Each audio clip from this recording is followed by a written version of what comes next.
गांधीनगर कचरा डेपोला आग, नागरी वस्तीत धुराचे प्रचंड लोट। गांधीनगर येथील कचरा डेपोला अचानक आग लागल्यानं धुराचे प्रचंड लोट म्हसोबा माळासह गुरु नानक कॉलनी, गोशाळा परिसर या नागरी वस्तीत पसरल्यानं लहान मुलांसह ज्येष्ठ नागरिकांना काही काळ याचा नाहक त्रास सहन करावा लागला। कोल्हापूर महापालिकेच्या अग्निशमन दलानं 3.5 तासाच्या प्रयत्नानंतर आग आटोक्यात आणली। ही घटना शुक्रवारी सायंकाळी 5:30च्या सुमारास घडली। गांधीनगर आणि वडीवडी येथील कचरा म्हसोबा माळ येथील कचरा डेपोमध्ये डंपिंग केला जातो। वारंवार या कचरा डेपोस आग लागण्याचे प्रकार घडतात। शुक्रवारी अचानक कचरा डेपोला आग लागल्यानं धुराचे प्रचंड लोट नागरी वस्तीत पसरले। त्यामुळे लहान मुलांना तसेच ज्येष्ठ नागरिकांना या धुरामुळे प्रचंड त्रासाला सामोरं जावं लागलं।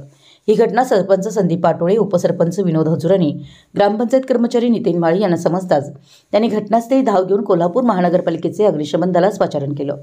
पंचशील तरुण मंडळाचे कार्यकर्ते तसेच दलित महासंघाचे उपाध्यक्ष अनिल हेगडे यांच्यासह नागरिकांनी आग आटोक्यात आणण्यासाठी शर्थीचे प्रयत्न केले।